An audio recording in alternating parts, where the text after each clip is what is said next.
Donc, si vous le permettez, nous allons tout de suite donner la parole à Madame Stefania Giannini, donc, qui va modérer cette table ronde, qui est le panel ministériel de présentation du rapport mondial sur l'apprentissage et l'éducation des adultes.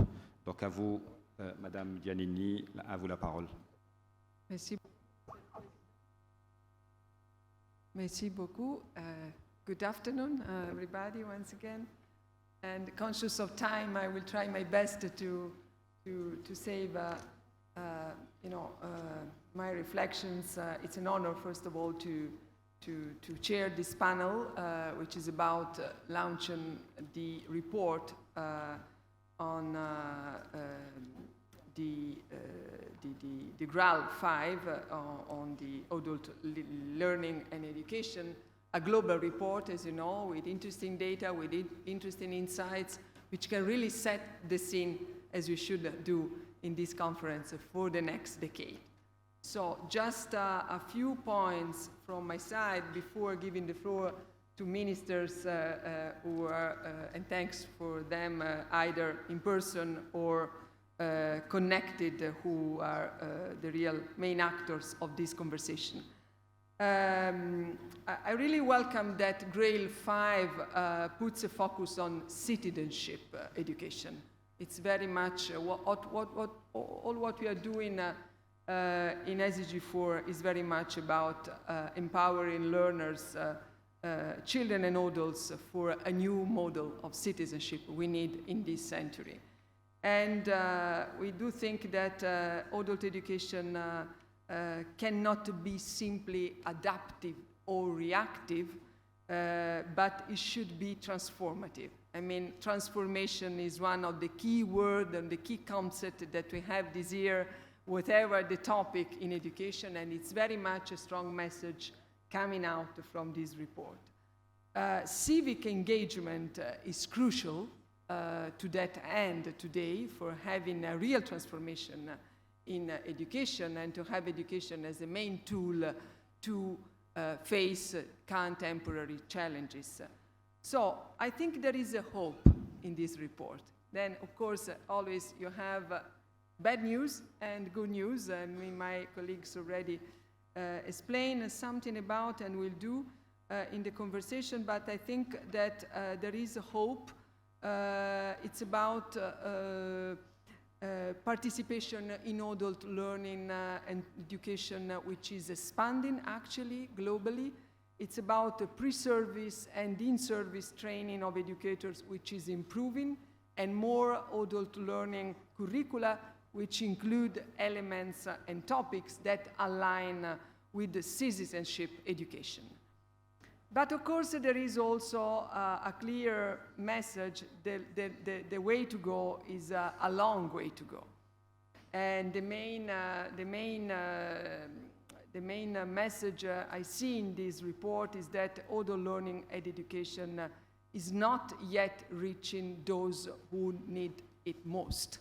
So it's really about a kind of exclusion for disadvantaged groups, such indigenous learners, such migrants, such rural populations, people with disabilities, or prisoners. And so inclusion should be very much at the core of the new policies and roadmap which Marrakesh is launching in this conference. So today we are honored to have ministers from Argentina, Côte d'Ivoire, Ecuador, Morocco, and Thailand, either in person or connected. And after a presentation on the GRALE findings and the role traveled since Belém, 13 years, our panel will very much focus on the three main topics: strategies to increase access for the most marginalized, as I mentioned, inclusion at the core; actions to increase investment. We have to invest more and better, not less, in education, including adult education; and future perspectives, which is the way to go ahead. I will invite participants joining us in hybrid mode to post their questions, if any, in the Q&A box. And now I'm giving the floor with pleasure to my colleague, David Ciorena, UIL's director, to provide an overview of progress since Belém Framework for Action in 2009, and taking us through the GRALE reports, especially the most recent one, keeping in mind, David, that we are very much late, so the shorter the better. Thank you. Thank you.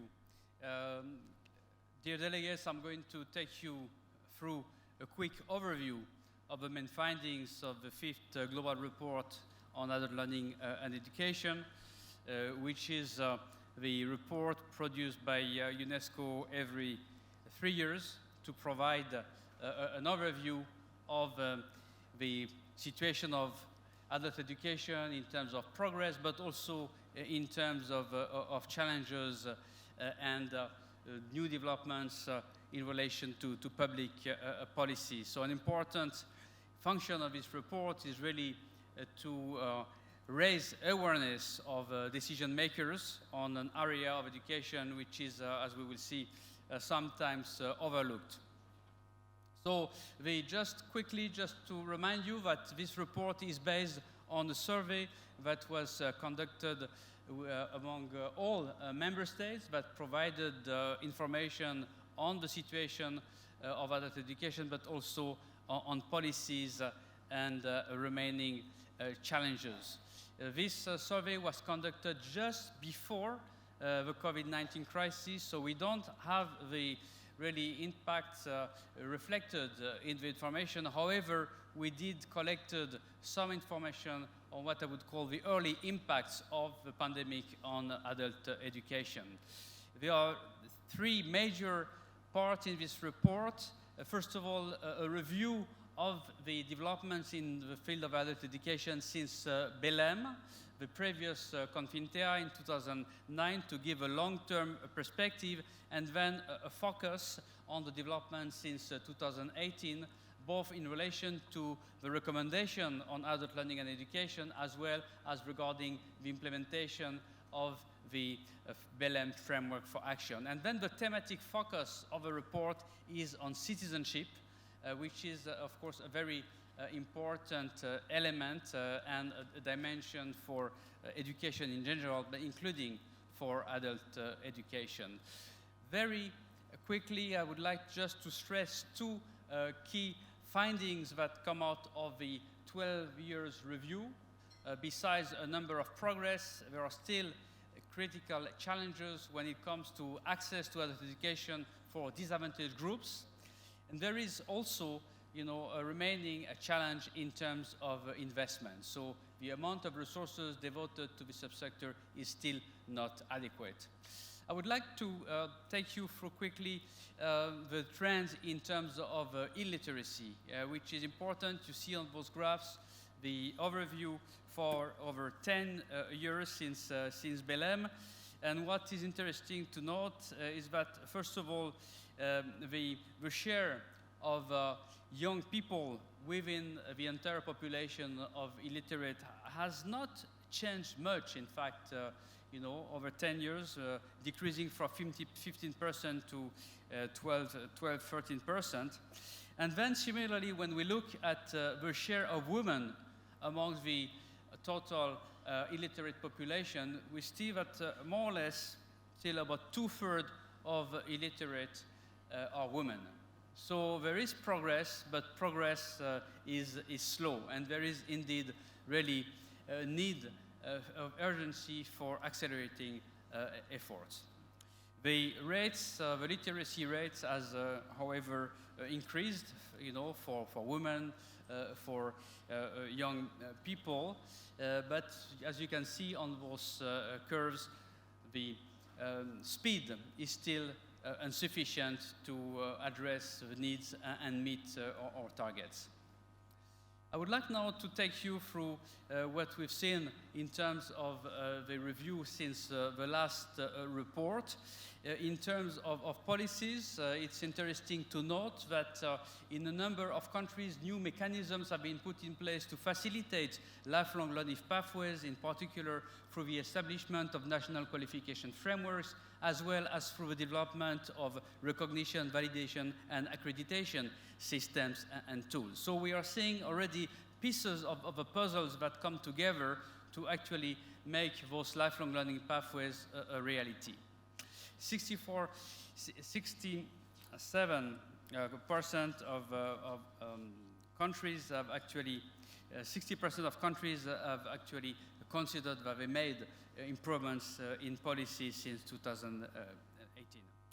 Governance is also a very important element, and here I'd like to stress the importance of partnerships and the role of the civil society, the role of employers also for promoting access for adults to education. So we are seeing again progress in this field.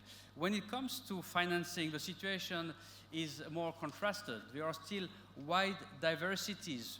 When some countries, 20 countries, are actually spending 4% or more of our education resources to adult education, but we have also a large number of countries, 28 in this survey, that spend less than 0.4%. So we see that really a wide diversity of situation, and on the whole, an underspending in adult education. Finally, in terms of participation, one of the striking developments is, of course, the use of ICT for providing access. This trend was already there before COVID-19, and it was, of course, further amplified with the pandemic. And we're saying that maybe in terms of provision, delivery, we are maybe entering into a new era when it comes to the provision of adult education. Quality is key, of course, and we are seeing some significant progress in this area when it comes to the qualification and the professionalization of teachers, when it comes to the development of mechanisms to assess learning outcomes of learners, as well as in relation to the status of teachers and the provision of in-service support, which is key in the school system, but also for adult educators. So in other words, what we are seeing is that there are a number of signs indicating that many countries are making progress. They are positive signs, but there is a need to accelerate, those progress. Now, the focus of this report in terms of the thematic chapter is on citizenship education. I would like to really invite you to read this chapter that provides a lot of very rich, I would say, information on how adult education contributes to build citizenship, be it active citizenship, but also global citizenship. There is a lot already has been done for integrating citizenship skills in the school system. Now, to face the urgency of some of the challenges that humanity is facing, including climate change, it is imperative that those developments also take place in the field of adult education, and this is what the report tries to articulate.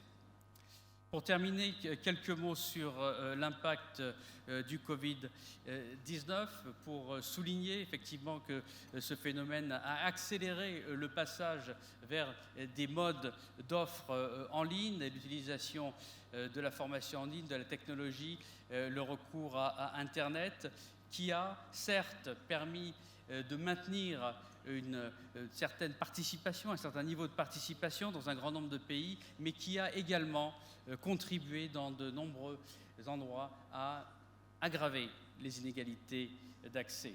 Donc c'est une question qui est très importante en termes de politique publique, comment faire en sorte que le recours croissant à la technologie, à Internet, ne creuse pas finalement encore davantage les inégalités d'accès et les inégalités sociales.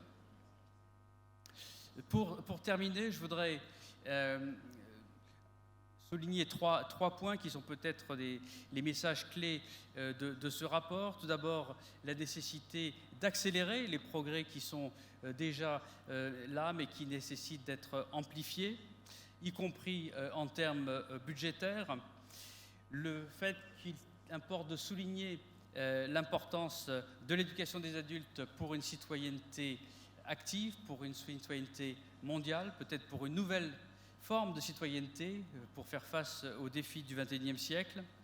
Et enfin, rappeler que l'éducation des adultes est essentielle pour la justice sociale, pour l'inclusion et pour bâtir des sociétés démocratiques. Je terminerai par une citation de notre directrice générale. Je vous remercie.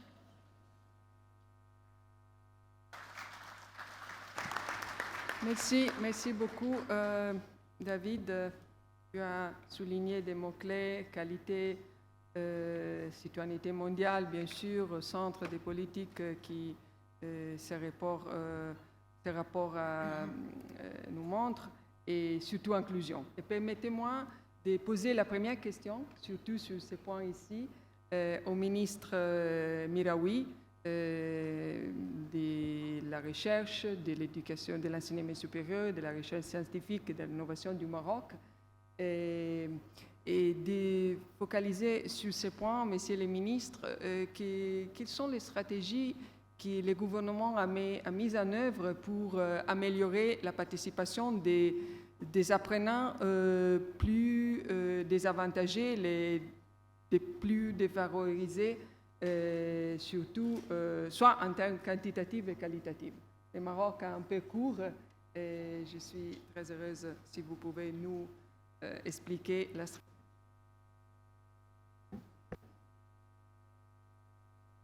Merci Madame la directrice adjointe, Monsieur le Président, Mesdames, Messieurs les ministres, Mesdames, Messieurs les directeurs, Excellences, Mesdames, Messieurs. D'abord, bienvenue, j'en profite également pour vous le répéter, bienvenue au Royaume du Maroc. Bien évidemment, c'est une question qui aujourd'hui occupe, j'allais dire, la scène internationale, comment arriver à intégrer, comment arriver à faire de l'inclusion, et surtout dans un monde qui est en grande transformation. Et il y a juste 2 ans ou 3 ans, on n'imaginait jamais la situation qu'on est en train de vivre aujourd'hui. On pensait avoir fini avec le Covid, puis on a maintenant, j'allais dire, d'autres situations qui compliquent encore et qui rendent encore plus vulnérables toute une partie de nos sociétés. Le Maroc, sur les orientations de Sa Majesté le roi Mohamed VI, que Dieu l'assiste, a initié un certain nombre de processus depuis 2005. Je citerai juste quelques-uns. D'abord, l'initiative nationale de développement humain, qu'on appelle l'INDH, pour essayer d'accompagner les populations les plus vulnérables, populations rurales, mais en tout cas les populations les plus défavorisées, pour améliorer leur qualité de vie, et puis pour leur donner l'accès, j'allais dire, à l'infrastructure, et qui permet bien évidemment d'amener les jeunes à arriver à l'école et éventuellement à être promus dans leur vie personnelle. Il y a également un autre projet qui est le lancement des programmes de réduction des disparités territoriales, pour essayer de faire bien évidemment l'accès à un moyen qui permet à la population de pouvoir se déplacer, de pouvoir aussi avoir accès à l'électricité, à l'eau. Et aujourd'hui, je pense que le Maroc est un exemple dans cette action-là.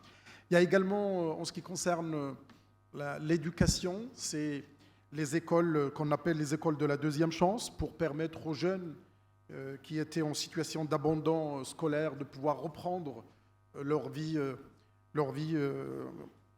scolaire, et puis qui a permis l'insertion professionnelle. Mais en termes de bilan, c'est pratiquement plus de 25 000 enfants, 42% qui sont insérés dans le système scolaire, avec bien évidemment d'autres jeunes qui sont insérés dans la formation professionnelle. Il y a également la généralisation de la formation professionnelle, pour essayer de donner de nouveau une deuxième, voire une troisième chance pour les jeunes qui n'ont pas pu continuer leurs études. Et puis il y a la mise en place de la stratégie nationale de l'immigration et l'asile, qui permet d'assurer une meilleure gestion des flux migratoires. Et dans cette partie, le Maroc a fait énormément d'efforts depuis maintenant quelques années. Alors bien évidemment, il y a aussi l'accès à l'université, l'accès à l'enseignement supérieur. Et on a fait un effort considérable à l'échelle de tout le pays. Pour vous donner juste un ordre de grandeur, en 2011, on avait aux alentours de 300 000 étudiants. Et aujourd'hui, nous avons plus d'1 200 000 étudiants et qu'il a fallu bien évidemment essayer d'intégrer toute cette dynamique. Et je disais, Madame la Directrice Générale, lorsque j'avais des activités à l'étranger, je disais qu'au Maroc, et je suppose dans tous les pays d'Afrique, tous les pays du Sud, les étudiants y viennent, on ne les cherche pas et c'est une attractivité naturelle. Mais nous avons fait un effort considérable pour essayer de profiter de cette jeunesse pour que le capital humain devienne une action importante dans notre pays.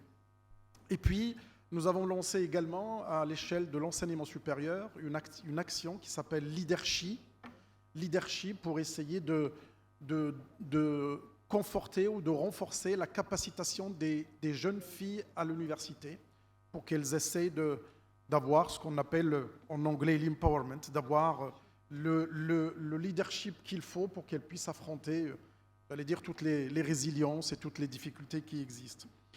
Et j'en profite, Madame la Directrice Générale, du moment où nous sommes tous les acteurs de l'éducation et de l'enseignement supérieur et de la recherche, pour essayer de proposer quelque chose sur lequel on pourrait tous travailler ensemble. Je crois que dans tous les pays, y compris du Nord aujourd'hui, mais plus particulièrement encore du Sud et en Afrique en particulier, mais on a de plus en plus on voit des jeunes arriver qui sont de familles modestes, des jeunes de familles vulnérables et qu'ils n'ont pas les clés de vie, même s'ils peuvent réussir un diplôme, mais ils n'ont toujours pas les clés, ce que j'appelle les power skills, pour ne pas parler de soft skills, parce que les power skills sont beaucoup plus compliqués que les soft, et que si on peut lancer des travaux de recherche pour essayer en un temps record de pouvoir récupérer les manques dans ces compétences. Les enfants qui viennent de milieux aisés, souvent ils ont ces power skills parce qu'ils ont fait de la musique, du théâtre, fait toutes les activités qui permettent d'éveiller, qui permettent de donner un peu cette capacitation personnelle.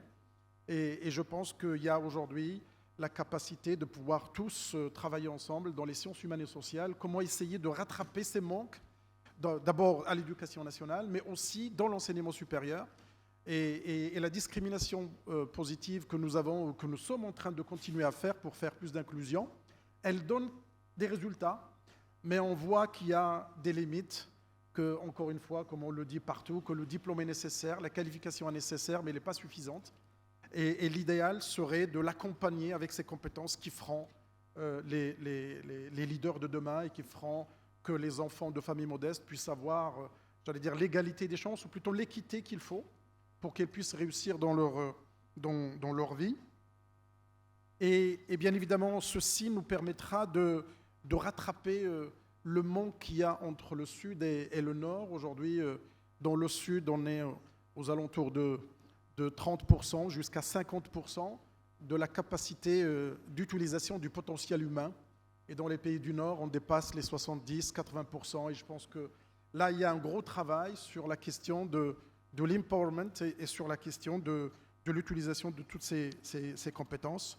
Bien évidemment, il y a d'autres actions que le Maroc mène, en particulier les programmes d'analphabétisation qui aujourd'hui existent dans toutes les régions du Maroc. La généralisation d'assurance maladie obligatoire, l'AMO, qui a été installée par Sa Majesté, que Dieu l'assiste, que maintenant on est en train de la mettre en place.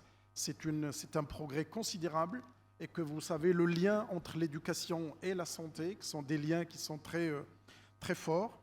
Et puis, bien évidemment, la facilitation et l'intégration des réfugiés et des migrants. Et puis, bien évidemment, tout ce qui est accompagnement pour l'enseignement supérieur de la jeunesse, parce qu'il ne suffit pas de donner une chaise ou une table, mais il faut leur donner tous les moyens de pouvoir s'exprimer dans le passage des jeunes lorsqu'ils arrivent à l'université.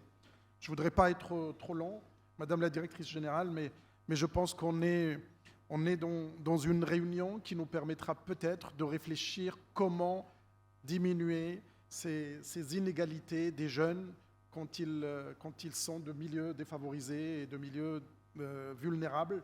Je pense que l'inclusion aujourd'hui devient quelque chose ce n'est plus de l'aumône, mais c'est le capital humain et je pense que quand on utilise 30% ou 50% de son potentiel humain dans un pays, bah bien évidemment, on voit les résultats tout de suite sur le plan développement humain. Ça va. Non, mais... Merci beaucoup, Monsieur le ministre. Je pense que vous avez décrit, on peut dire, l'écosystème où différents piliers sont au service de ces missions de développer de ce qui est possible, le plus que possible, les capitales humaines du Maroc. Et merci pour avoir rappelé aussi le rôle des universités dans cet écosystème qui n'est pas seulement la question des qualifications. C'est très important pour nous. Vous savez que nous avons lancé comme UNESCO, les États membres, vous tous, la Convention globale pour la reconnaissance des titres et des qualifications universitaires et professionnelles, mais c'est surtout important que les universités, l'écosystème de formation puissent développer des compétences pour ces missions ici.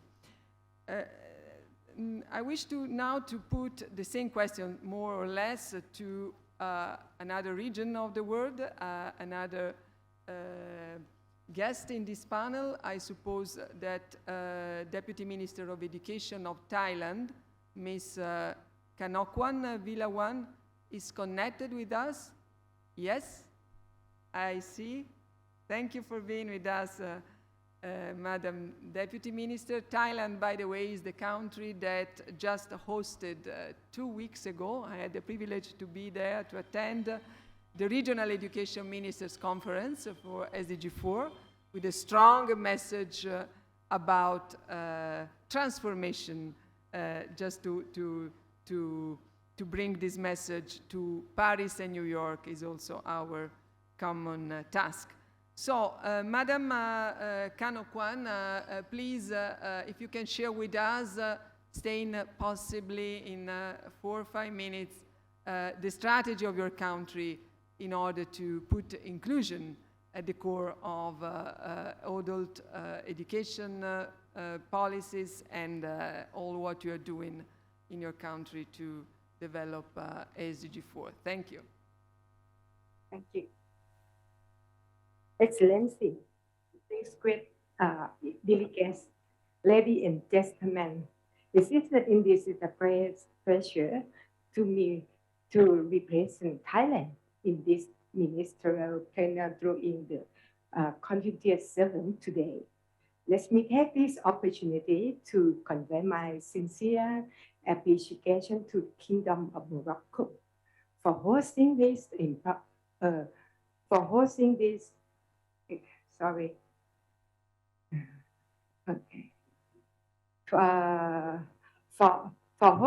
important conference at the right time, when adult learning and education play a more important role than ever. I would like to thank UIL and UNESCO for their continuing support to this conference and for inviting Thailand to share our strategy to the ALE with a focus on the disadvantaged and vulnerable groups in this panel. I am confident that this session will be a good opportunity for all of us to discuss and share potential policies, design regulatory framework, and mechanisms to promote access to quality adult learning and education. Based on 4 editions of the Global Report on Adult Learning and Education, we have recognized the important key issue and status of adult learning and education around the world. And today, I would like to congratulate UIL in launching GRALE, advice and comment is effort in adherence to this report. The COVID-19 pandemic has confirmed us that adult learning and education is one of the important elements. In the transformative education, we support and enable people to understand change. They will eventually be able to transform themselves and the world. Therefore, I would like to emphasize that Thailand has highlighted the promotion of quality for adult learning and education as one of the key tools. Enhancing lifelong learning, particularly when the country is getting close to absolute Asian society, we have included lifelong learning as one of the action, also called a quick win in our current education policy. By providing quality lifelong learning for all people, as well as those with the disadvantaged and special needs. In the light of inclusive education policy, the Ministry of Education also places high importance to the disabled, in particularly. During the post-COVID-19 pandemic, we have mobilized resources and cooperation from all relevant agencies in the location people with disability who have not yet access to the education. In so doing, we introduce ICT to support us in tracking people with disability all over the country. Therefore, a program called CAPER was developed to locate this group of people. Once they have been tracked, they will be provided with approximate type of education in relevance to education program, individual implement plan, lifelong learning, and learning for application. CAPER stands for collection of data, assessment, planning, evaluation, and report. By using this programming, we aim to provide non-formal or informal education, as well as short training courses to all disabled in line with their needs. In essence, ladies and gentlemen, I would also like to add our current state of transformation period that we have put great efforts into education development to cope with the reparations that have taken place in society in a new century. Adult learning and education must also move toward and evolve to reflect the changing nature of the global community of the 21st century. This is why I, as a Deputy Minister in charge of non-formal and adult learning and education, am working on exercise and litigation on the promotion of learning so that exclusive long life learning, self-direct learning, and learning for degree preferably is aimed to mobilize efforts and resources of relevant bodies to assist in education prevention, including community, local authorities, civil society, and local wisdom. All stakeholders are encouraged on contribute and provide flexible learning pathways to enable all citizens to access to reskill and upskill in the line in their needs to increase their employability opportunity. On my final note, I wish to take the opportunity to compliment as all who have been involved in the production of GRALE 5. I hope that this report will be the guideline of policymakers, educators, and leaders participants to develop adult learning and education, in particular increasing wider opportunity for the vulnerable to access to ALE according to their own needs Thank you very much. Thank you, Madam Minister. And please stay with us. There will be, for sure, some questions or other moments to take the floor.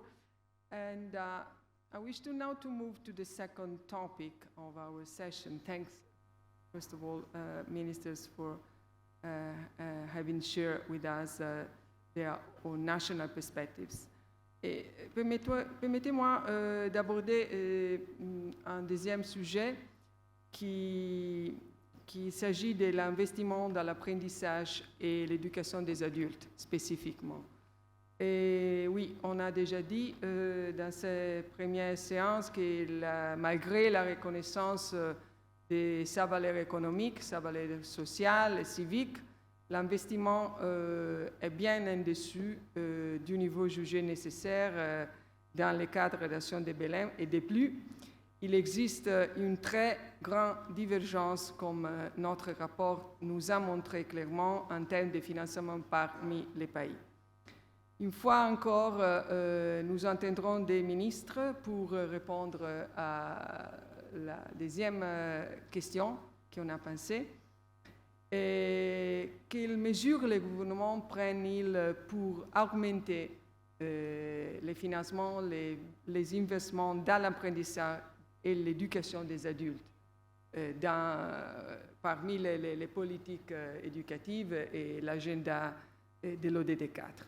Et j'ai le plaisir de donner la parole pour adresser ces questions d'abord à Mme Marietou Koné, ministre de l'Éducation nationale et de l'alphabétisation de Côte d'Ivoire.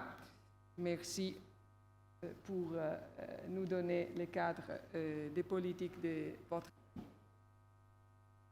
Merci, Madame la Directrice Générale Adjointe de l'UNESCO. Monsieur le ministre de l'Éducation nationale, Mesdames et Messieurs, je pense qu'avant de parler des mesures, il est important de dire les défis, les progrès qui ont été réalisés depuis le Brésil.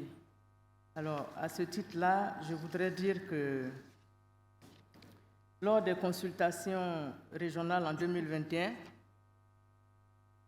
plus précisément les 19 mai, 2 juin et 23 juin, consultations qui ont été organisées dans les 3 sous-régions d'Afrique, parce qu'on m'a dit de parler, en plus de la Côte d'Ivoire, de l'expérience africaine, dont je porte la voix de l'Afrique. Il ressort donc de ces consultations que dans l'ensemble, l'analphabétisme des adultes connaît un recul depuis la CONFINTEA 6 en 2019 dans nos pays. Cependant, c'est un recul qui se fait à un rythme nettement moins élevé que dans les autres parties du monde. En effet, bien qu'il y ait eu une progression globale de taux d'analphabétisme de 86,6% en 2000 à 91,3% en 2016, comme l'indique l'Institut des statistiques de l'UNESCO, il est aujourd'hui estimé à 65% en Afrique subsaharienne, toujours selon la même source, et se situe donc nettement en deçà de la moyenne mondiale. Voici la situation de l'Afrique. En ce qui concerne l'apprentissage et l'éducation des adultes, Mesdames et Messieurs, la situation varie entre les sous-régions du continent. Le pourcentage d'individus sachant lire et écrire varie de 45% en Afrique de l'Ouest à entre 64 et 68% en Afrique centrale et orientale, et il est à environ 81% en Afrique australe. Les pourcentages varient également d'un pays à un autre.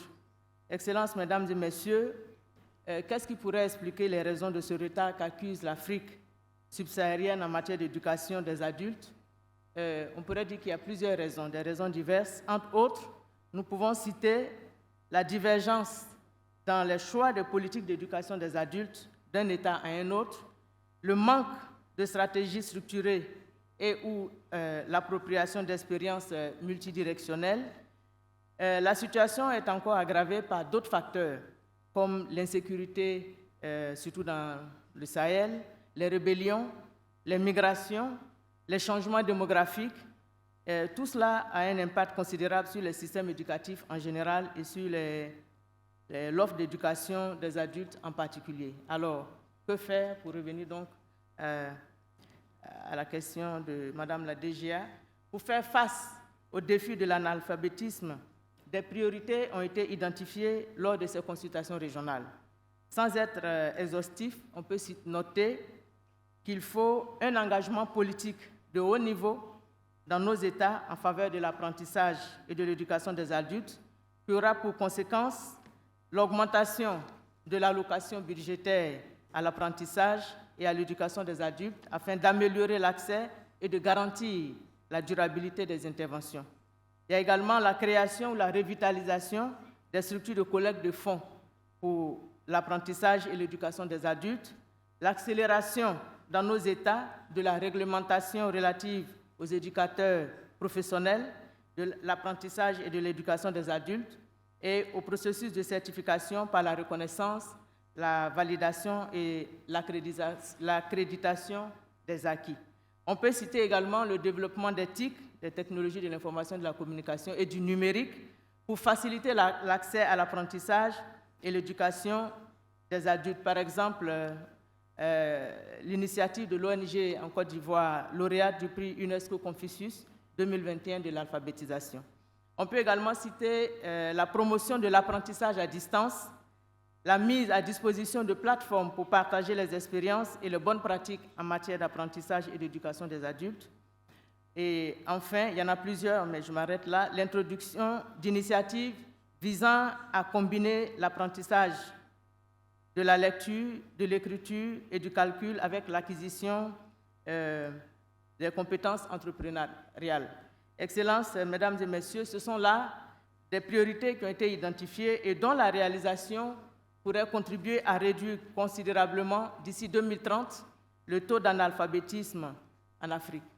Par ailleurs, nous pensons que les présentes assises en terre marocaine constituent un cadre de discussion des évolutions des politiques d'apprentissage et d'éducation des adultes, un cadre de partage et d'enrichissement mutuel de bonnes pratiques initiées partout dans le monde pour relever les défis de l'analphabétisme auxquels nous sommes confrontés. Et ces défis se sont d'ailleurs accrus en Afrique subsaharienne avec la fermeture des salles de classe et des centres d'alphabétisation suite à la crise sanitaire de la COVID-19. Avec l'avènement de cette crise, le secteur de l'alphabétisation a été négativement impacté parce que les projets et les programmes d'alphabétisation ont été contraints à l'arrêt. En revanche, en Côte d'Ivoire et ailleurs sur le continent, le numérique a permis de pallier quelque peu cette absence dans les salles de classe. À l'heure où l'UNESCO nous invite à repenser le futur de l'éducation, il apparaît nécessaire de changer le paradigme en intégrant les récentes innovations liées au numérique et à l'intelligence artificielle dans l'apprentissage et l'éducation des adultes et de prendre en compte l'éducation à la citoyenneté et au développement durable. Pour ce qui est de l'éducation à la citoyenneté dans les programmes d'alphabétisation en Afrique subsaharienne, je voudrais faire remarquer que lors des consultations régionales, il a été fait cas du développement de modules relatifs à cette thématique dans nos pays et qui prennent en compte le civisme, l'hygiène, l'éducation à la démocratie et aux droits de l'homme. La contribution de l'apprentissage de l'éducation des adultes au civisme, à la citoyenneté au regard des principales priorités pour l'avenir est donc une nécessité et nous avons compris cela, d'où l'importance de ces modules. Mesdames et messieurs, je voudrais m'arrêter là et saluer la création d'une commission interministérielle post-CONFINTEA 2007 et la création de l'Institut africain pour l'apprentissage tout au long de la vie, deux propositions qui ont été faites par Sa Majesté le roi Mohamed VI, qui visent à renforcer la coordination et la coopération sud-sud dans le domaine de l'éducation des adultes. Vous l'aurez compris, l'éducation n'est pas une dépense, mais un investissement.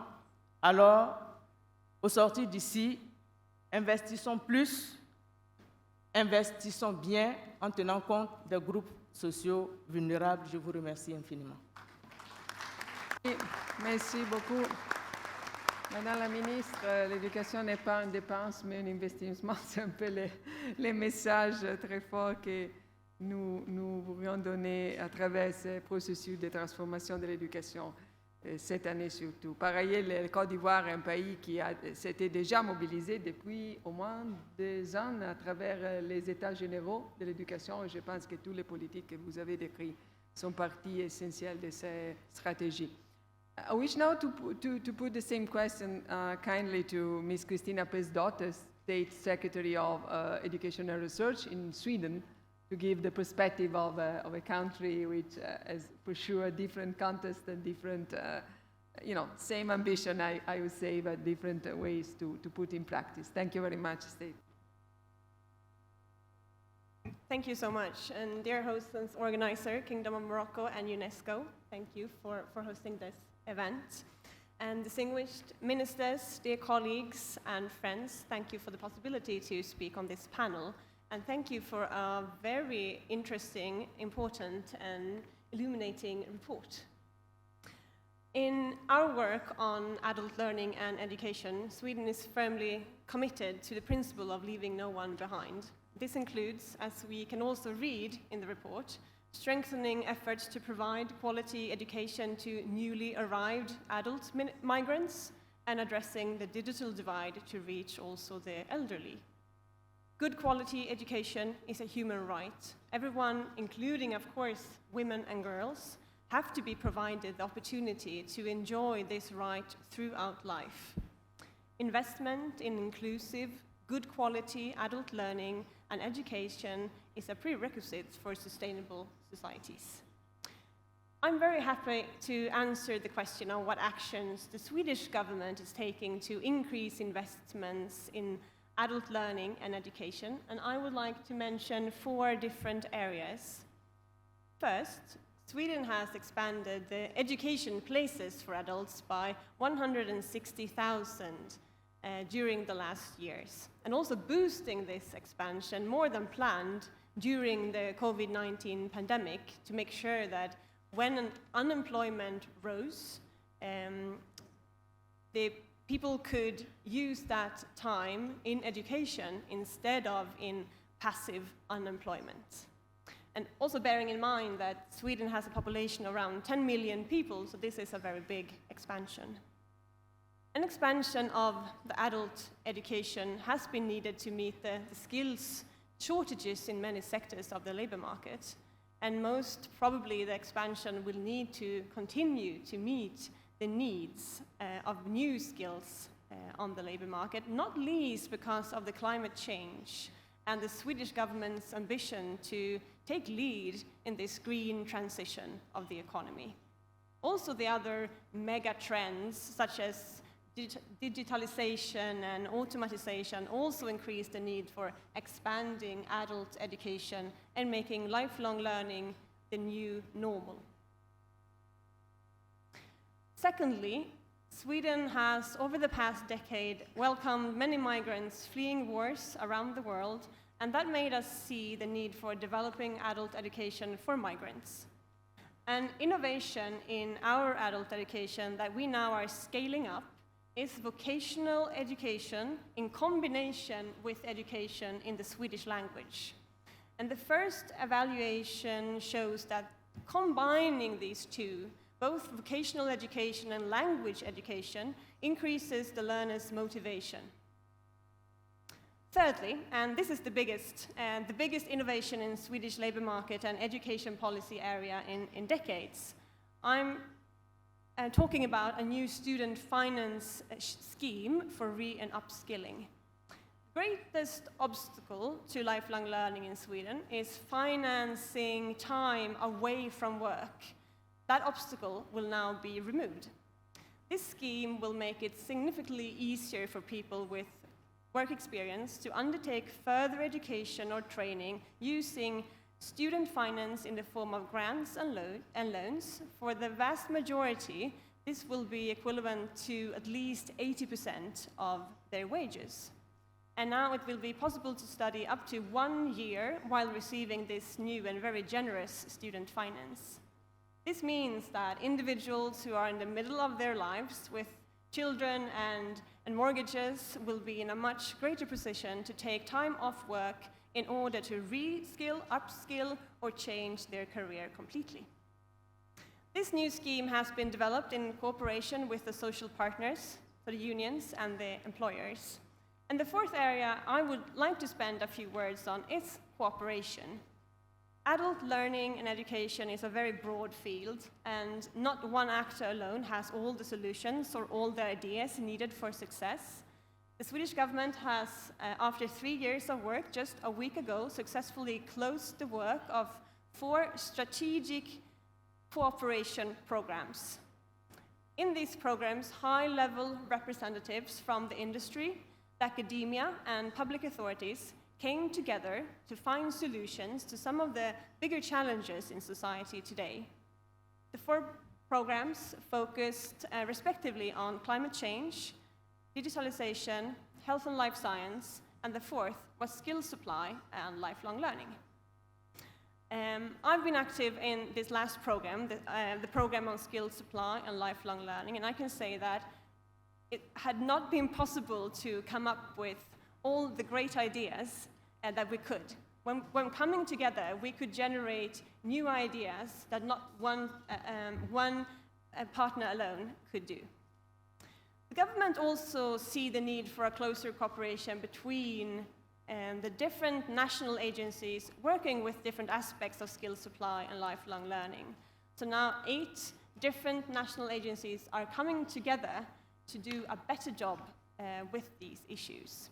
So we are now strengthening the governance of this policy field, pooling state resources to develop and innovate adult learning and education. To conclude, as stated so well in the report, GRALE 5, the ultimate 21st century skill is the ability to learn throughout life.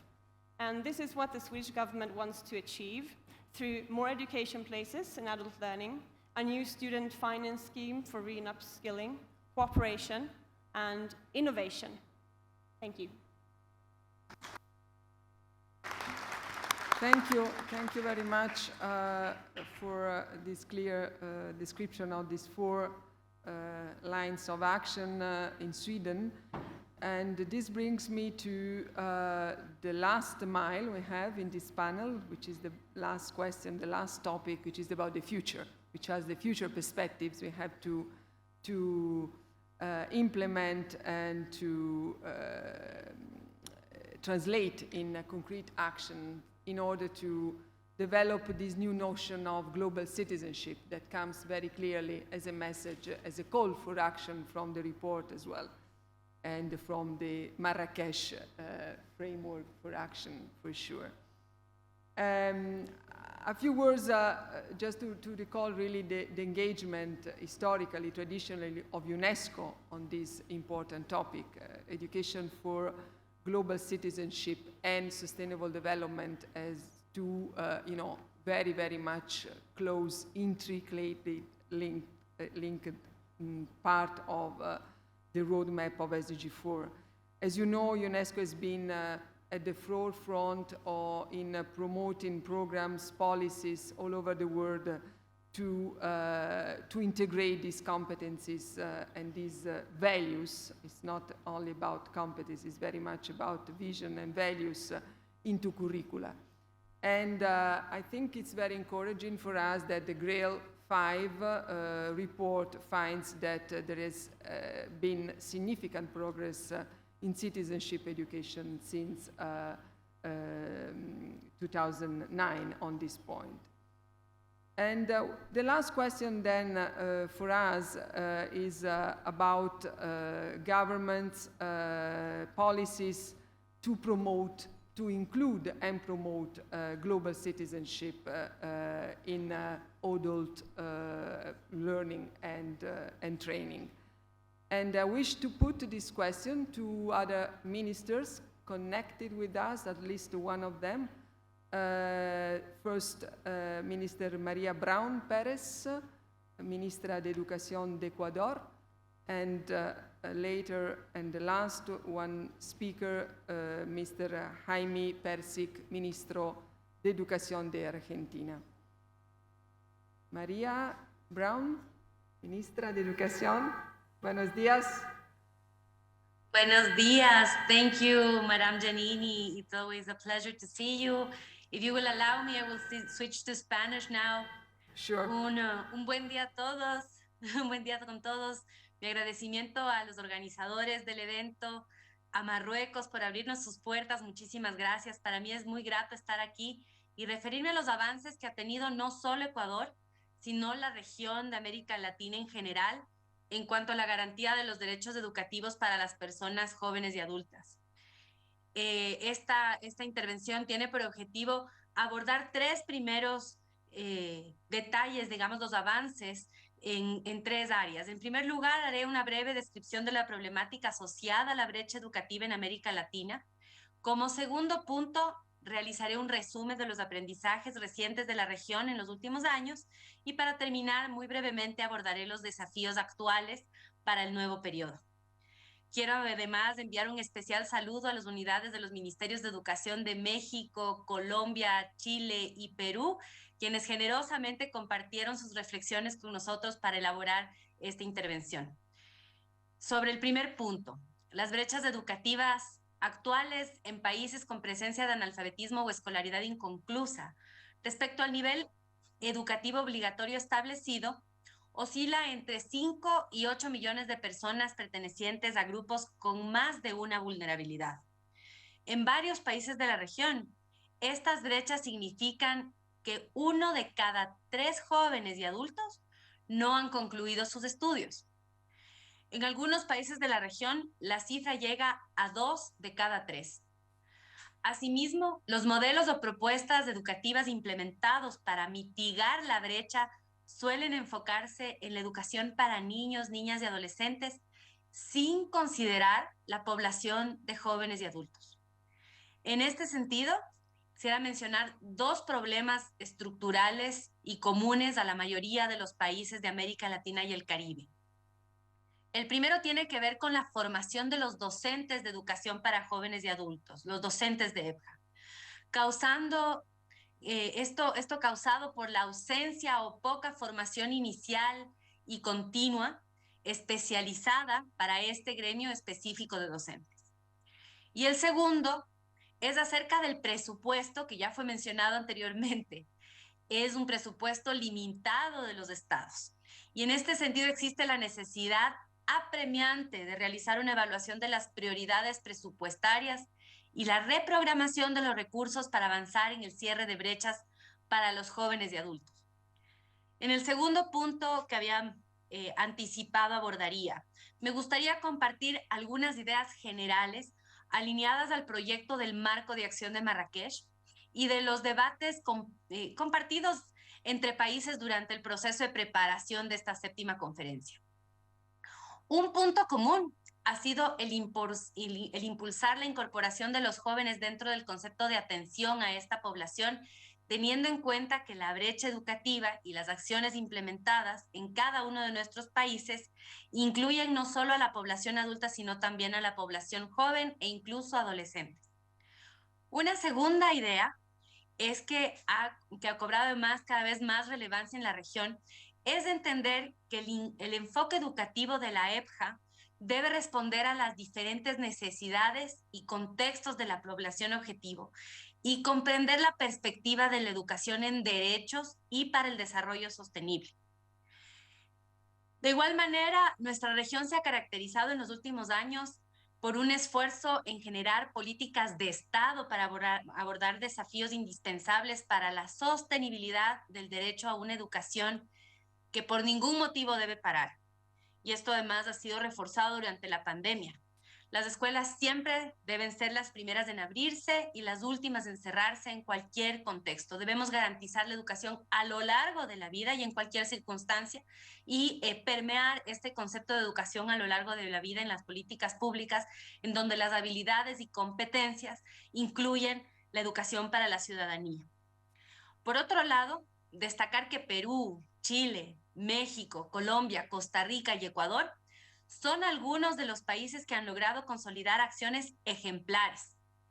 Entre ellas, políticas para reducir la deserción escolar, políticas para garantizar el acceso universal a la educación con modalidades diversas y flexibles, políticas para la articulación entre los perfiles de salida del EPJA y la inserción laboral, políticas para fortalecer la institucionalidad de los servicios asociados a la población joven y adulta en situación de rezago o escolaridad inconclusa. Cabe mencionar también que si bien las acciones implementadas por los gobiernos de la región fueron mayoritariamente compensatorias en años anteriores, en el periodo reciente se ha evidenciado una transición hacia la gobernanza de la educación para jóvenes y adultos como derecho, digno de rescatar en la región. La región ha transitado hacia una existencia de propuestas y modelos educativos más diversos, que combinen los diferentes tipos de modalidades y amplían las opciones de servicio para garantizar pertinencia contextual, económica, social y cultural. Se destaca en la región también el diseño de propuestas, recursos educativos y formación docente específica para la población de jóvenes y adultos. Un ejemplo concreto de esto ha sido la aplicación de la versión latinoamericana del currículo Globale para la formación de formadores en el marco de la cooperación de varios países con la DBB Internacional, a quien también agradecemos. Otro punto en común es el fortalecimiento de modelos educativos, incorporando la formación técnica y productiva al portafolio de los servicios de educación para jóvenes y adultos. Por último, mencionaré algunos de los desafíos principales para nuestra región, así respondiendo a la pregunta. Los modelos educativos para el EPJA deben incorporar el desarrollo de competencias y habilidades para la vida y el diseño de servicios educativos para la formación técnico y productiva, disminuyendo la competencia desigual e incrementando la probabilidad de empleo.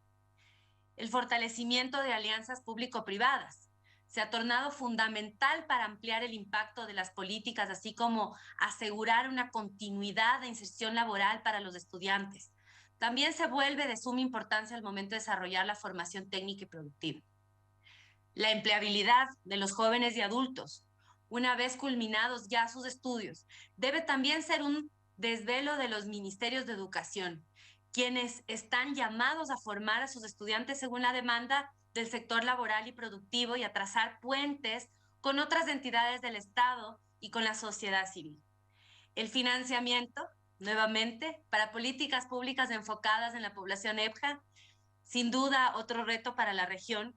Es necesario establecer estrategias según cada contexto, con la finalidad de aumentar el impacto de las acciones para disminuir las brechas de esta población. Y por último, cabe mencionar que en los últimos años la migración de personas jóvenes y adultas entre países de la región también ha sido mencionada en estas intervenciones previas, ha crecido significativamente también en Latinoamérica y el Caribe, siendo esto un aspecto que también demanda la atención de los gobiernos y de la sociedad civil.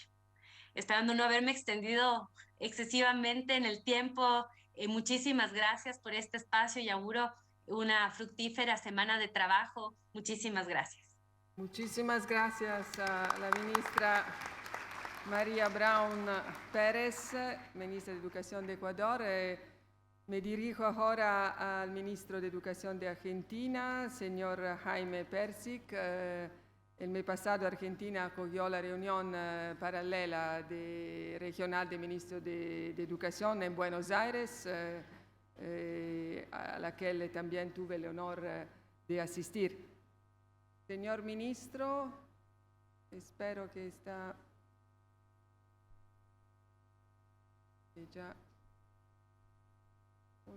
Miembros de los gobiernos, de las universidades, de la sociedad civil, de movimientos sociales, todos preocupados, ocupados en la lucha por la educación de los jóvenes y los adultos, de los jóvenes y los adultos de sectores populares, de jóvenes y adultos que en otro momento no pudieron estudiar, que no tuvieron la oportunidad, de jóvenes y adultos de grupos marginados por nuestra sociedad, que durante muchos años lucharon y luchan por la educación de todos y todas, por la educación de nuestros jóvenes, de nuestros adultos, de todo nuestro pueblo. La educación de jóvenes y adultos tuvo impulso muy importante, con financiamiento, con nuevos modelos pedagógicos, con nuevas instituciones, con nuevos modelos institucionales. Pero en los últimos tiempos la educación de estos grupos ha tenido serios recortes, serias dificultades. Este encuentro viene a discutir y a construir una pedagogía, un movimiento social, un movimiento mundial para garantizar el derecho a la educación de todos y todas en nuestros países. Tiene un valor muy importante, tiene un valor estratégico para nuestras sociedades. Educar a todos, educar a todas, tiene un valor muy importante para enriquecer el capital cultural de nuestros países. Tiene un valor importantísimo para el desarrollo personal de todos y todas, para el desarrollo pleno de todos nuestros habitantes, de todos nuestros compatriotas, sobre todo aquellos que tienen más dificultades en nuestra sociedad. Y tienen también un valor enorme en las posibilidades que le damos a sus hijos y a sus hijas, la posibilidad de que a los chicos les vaya mejor, de que a las chicas, de que a nuestros niños, de que a nuestras niñas les vaya mejor, depende en una buena medida de las posibilidades educativas de sus padres y de sus madres. Por tanto, garantizar la educación plena a jóvenes y adultos tiene un valor enorme. Aquello, para todos, para todas, la mejor educación. Tiene una importancia enorme en la economía y en las sociedades sustentables, en el cuidado del medio ambiente. Tiene un valor enorme en la productividad, en la preparación de nuestros trabajadores para una sociedad más integrada, más productiva, más desarrollada, con menos injusticia y menos desigualdad.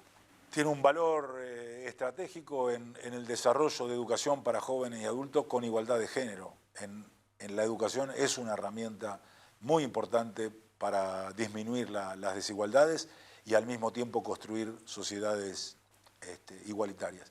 Y tiene un valor enorme en el mundo actual, en paliar los sufrimientos de las migraciones. Muchas gracias, ministro Jaime Persic de la Argentina. Thank you very much, all ministers and panelists, for bringing the vision and sharing solutions and policies already running, and also giving the sense of the way to go, which is a long way, as you already said, but I'm sure that from this CONFINTEA 7 we'll have a clear roadmap to work about. In the short time left, I'm giving back the floor to the president of the session to give the floor to ministers already registered on the list of speakers, kindly asking to be really as short as possible, as we are really very much over time. Thank you. Merci beaucoup, Madame Giannini. Donc nous avons un certain nombre d'intervenants de pays et de délégués qui se sont enregistrés. Là, j'ai la liste qui m'a été transmise. Ils sont au nombre de 4.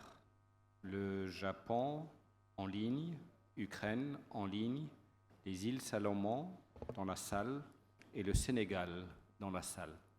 Donc peut-être directement, si on peut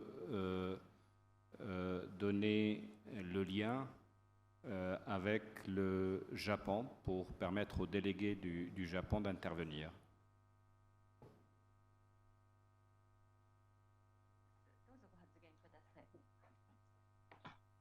議長、発言の機会を与えていただき感謝します。Thank you very much for the opportunity to make remarks, Madam Chair. 国際成人教育会議に参加することができ、とても嬉しく思っています。It is my great pleasure to be able to participate in the 7th CONFINTEA. 日本は第3回CONFINTEA 3の開催国であり、これまで障害学習を推進してきています。Actually, Japan hosted the 3rd international conference on adult education, or CONFINTEA 3, and Japan has been promoting lifelong learning for many years. 特に社会教育、社会娯楽、自治振興、産業振興、青年養成の目的を総合して成立する地域の中核機関である公民館と呼ばれている素晴らしいシステムを構築して進めています。In particular, in Japan, we have established a wonderful system called Kominkan in Japanese to promote social education. Kominkan is the Japanese version of community learning centers, and this is the core facility of local community where many objectives are integrated, such as social education, promotion of local autonomy, promotion of industry, entertainment, and the function of fostering youth as well. 市民社会の皆様など、さまざまなセクターと協力して、日本における成人教育を進めています。ユネスコおよびユネスコ加盟国とともに、引き続き日本としても障害学習を振興に力を入れていきたい。In cooperation with various sectors, including civil society, we, Japan, is promoting adult learning and education in Japan. We would like to continue to focus on the promotion of lifelong learning with UNESCO and its member states. Thank you. Thank you, Chair. Merci à vous, merci pour cette contribution. Et maintenant, la parole au délégué d'Ukraine qui intervient en ligne.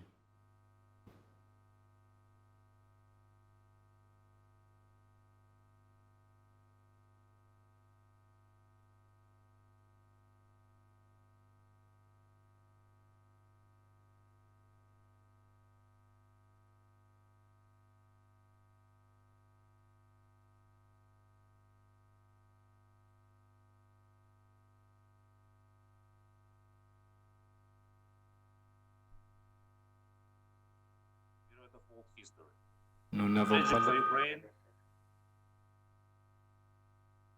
and putting the world in a great peril.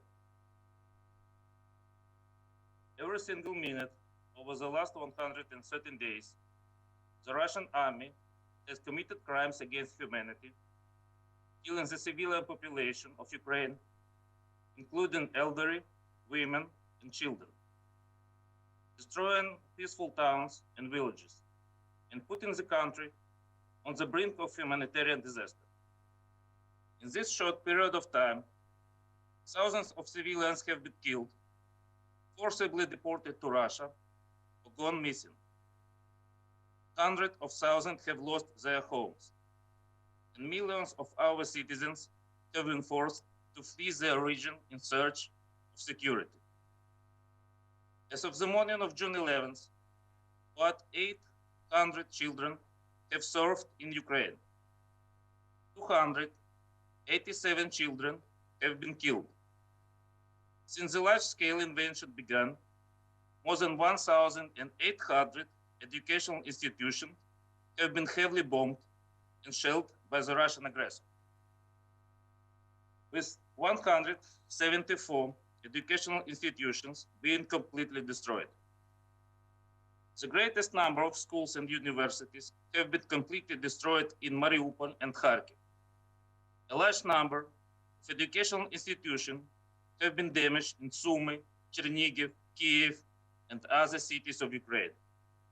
Today, when a fierce fight for our survival as a nation and for the future of whole Europe is taking place in Ukraine, it is important to focus on cooperation and support for each other. It is our duty to condemn the war as a factor that causes global humanitarian, economic, and environment crises. It is obvious that the war is causing a decline in the educational system of a country which falls victim to aggression. At the same time, aggression tends to stem from neglect, faulty upbringing, and aggressive propaganda. These challenges call for new approaches to education in general and to adult learning in particular. The spread of aggression around the world requires immediate action, such as the promotion of a culture of peace and mutual respect both at the level of interpersonal relationships and at the level of relations between states. The war in Ukraine has clearly shown the importance of civic education as well as the teaching and learning goals. It should be based on global democratic values and should become the cornerstone of lifelong learning. We appreciate the support and assistance of every person, every nation, and every country in our common struggle for the right to live, for the right to liberty, and for the peace. Thank you for the opportunity to join the discussion of current issues of adult education. Our delegation insists that Ukraine's position on the war expressed in the official letter to the conference organizers be reflected in the conference resolution.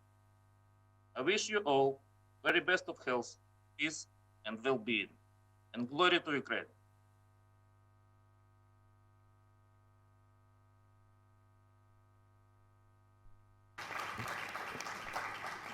Merci au délégué d'Ukraine qui a mis l'accent sur l'impact humain de la situation dans son pays. Je rappelle que les amendements au projet de cadre d'action, les délégations qui souhaiteraient déposer ces amendements devraient les faire auprès du secrétariat ou par courrier électronique, et cela avant jeudi 16, donc demain à 14h, heure locale, bien sûr. Et maintenant, si vous le permettez, donner la parole au délégué des îles Salomon, qui est en salle.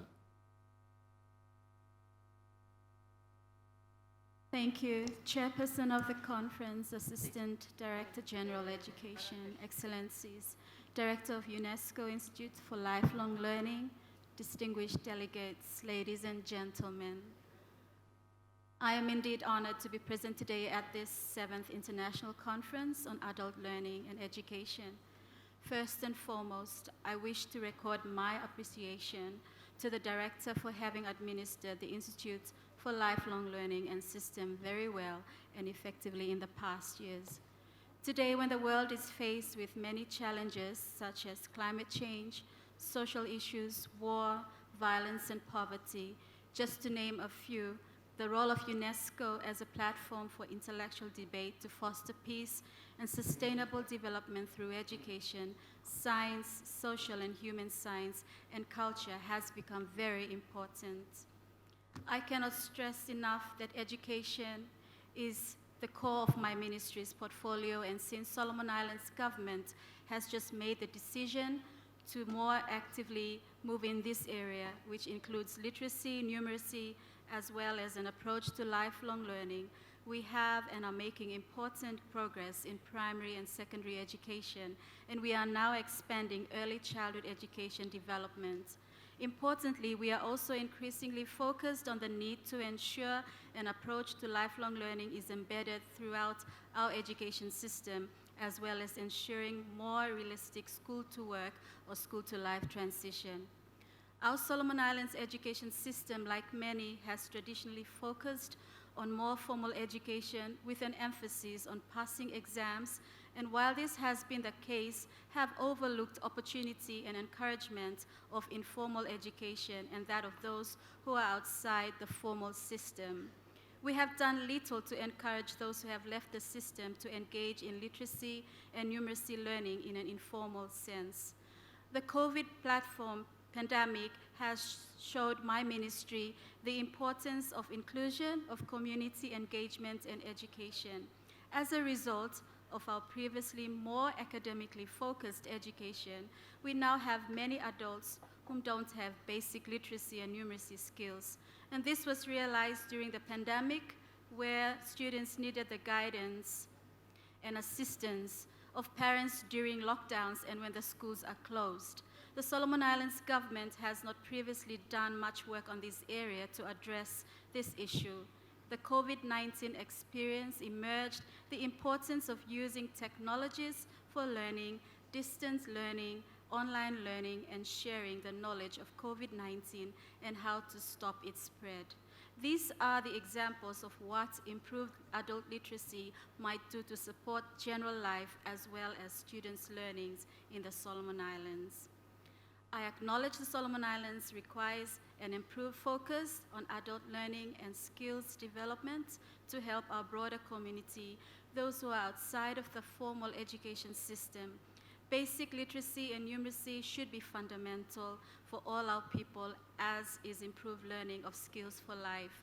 I would like to appeal to UNESCO and UIL to get a substantial program on the road in the Pacific Island states in this important area to allow community learning programs to support the informal learning space.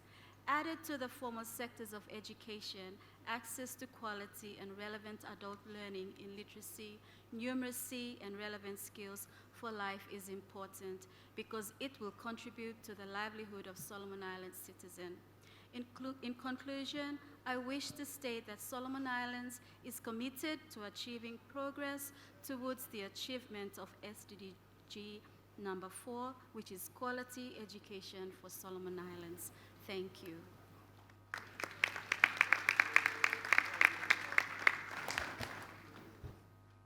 Merci, Madame la déléguée, pour ce témoignage des efforts réalisés par votre gouvernement. Maintenant, le dernier intervenant, c'est le délégué du Sénégal. Je vous demanderai s'il est possible d'intervenir de manière assez concise, assez courte. Je crois qu'on est déjà largement en retard par rapport au programme. Donc, s'il était possible de raccourcir l'intervention, ce serait bien gentil. Merci. Pas de souci, je serai très brève. C'est pour moi un réel plaisir de participer avec la délégation qui m'accompagne à cette conférence de haut niveau sur l'éducation des adultes. Je voudrais profiter de cette occasion pour adresser, au nom du ministre de l'Éducation nationale du Sénégal, M. Mamadou Talla, mes vifs remerciements à la directrice générale de l'Organisation des Nations Unies pour l'éducation, la science et la culture pour l'opportunité offerte de nous pencher sur la problématique de l'apprentissage et de l'éducation pour un développement durable. Permettez-moi également de réitérer les remerciements du Sénégal à l'endroit du Royaume du Maroc pour la qualité de l'organisation, mais surtout celle de l'accueil. Je tiens à féliciter M. David Atko-Arena, directeur de l'UAL, pour la qualité du document présenté et au-delà, tous les ministres panélistes pour leur brillante contribution. Excellences, Mesdames et Messieurs, je ne vais pas développer trop pour le Sénégal. Comme vous le savez, le Sénégal a beaucoup d'initiatives et fait beaucoup de recommandations, surtout au niveau africain. Parce qu'en Afrique, nous devons nous tenir la main pour développer l'apprentissage tout au long de la vie. Je le ferai en atelier. Excellences, Mesdames et Messieurs, j'interviens surtout pour dire que le Sénégal appuie favorablement et très fortement la proposition du Royaume du Maroc pour la création d'une commission interministérielle post-CONFINTEA 7 qui veillera à l'application effective de toutes les recommandations formulées à l'issue de notre conférence. De même que nous soutenons la création de l'Institut africain pour l'apprentissage tout au long de la vie, qui, en effet, renforce la coordination et la coopération sud-sud. Pourquoi je ne vais pas développer pour le Sénégal? Parce que si le Maroc crée ces initiatives, réalise ce que nous voulons, je pense qu'ensemble, nous allons relever les défis. Pour terminer, je lance un appel à tous les participants dans cette salle. L'apprentissage tout au long de la vie est véritablement un souci pour le développement durable, pour tous les pays d'Afrique et au-delà. Les données actuelles sont alarmantes et décourageantes. Au moins 771 millions de jeunes et d'adultes, dont la majorité sont des femmes, ne savent toujours pas lire et écrire. Et une petite partie des adultes possèdent les compétences numériques nécessaires pour répondre aux exigences de base du XXIe siècle. Et vous savez que les technologies de l'information et de la communication sont incontournables. C'est pourquoi le Sénégal, parmi ses priorités, développe l'alphabétisation numérique, l'alphabétisation parentale et va au-delà pour prendre en charge le financement. C'est pourquoi nous félicitons et nous remercions le ministre l'Éducation nationale du Sénégal qui s'est engagée à apporter un bon financement à ce secteur qui est un secteur transversal pour tous les analphabètes. Je vous remercie de toute votre attention.